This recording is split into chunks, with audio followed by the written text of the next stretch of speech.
అమ్మవారికి షోడశోపచార పూజ 16 రకాల ఉపచారాలు చేసి షోడశోపచార పూజ చేసి పంచామృతాలు అభిషేకించి అలంకరించి చక్కగా పెట్టి అమ్మవారి యొక్క అష్టోత్తరాన్ని చదివి అమ్మవారి దగ్గర పువ్వులతో కానీ పసుపు కుంకుమతో కానీ కుంకుమార్చన కానీ చేసుకొని లేదు ఇంకేదైనా లక్ష్మీ అష్టోత్తరాలతో శ్లోకాలతో అమ్మవారికి అర్చన చేసుకొని మీరు చేసిన పిండి వంటలను యథాశక్తిగా అమ్మవారికి నివేదన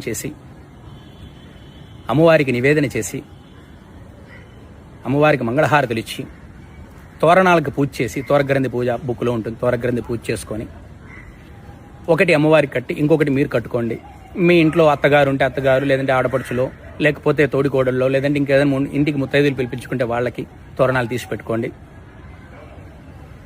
తోరణాలు కట్టి అమ్మవారికి పూజ చేసుకొని అమ్మవారిని ప్రార్థన చేసుకొని అమ్మవారికి ప్రదక్షిణాలు చేసి నమస్కారం చేసుకొని మోకాళ్ళ మీద చక్కగా అమ్మవారిని భక్తి శ్రద్ధలతో పూజ చేసుకోండి. చాలా అంటే చాలా సింపుల్గా చేసుకోవాల్సిన పూజ ఇది. సింపుల్గా వరలక్ష్మి పూజ చేసుకునే విధానం తెలియజేశాను. దానికి ఒక బుక్ ఉంటుంది, ఆ బుక్ తెచ్చుకొని చక్కగా చేసుకోండి. లేదు మీ ఇంటి బ్రాహ్మడు ఉంటే బ్రాహ్మణ్ ఇంటికి పిలిపించుకొని చేయించుకొని యథాశక్తిగా దక్షిణ తాంబూలాలు ఇచ్చి బ్రాహ్మణ ఆశీర్వాదాలు తీసుకోండి. ప్రతి ఒక్కరూ కూడా ఈ యొక్క వరలక్ష్మి వ్రతాన్ని ఆచరించండి. ఆ అమ్మవారికి అనుగ్రహంతో అష్టైశ్వర్యాలు సిద్ధిస్తాయి, సర్వ సౌభాగ్యాలు సిద్ధిస్తాయి. ప్రతి ఒక్కరూ కూడా ఈ యొక్క వ్రతాన్ని ఆచరించండి, తెలుసుకోండి, అందరికీ తెలియజేయండి. ఓం నమో వెంకటేశాయ నమః.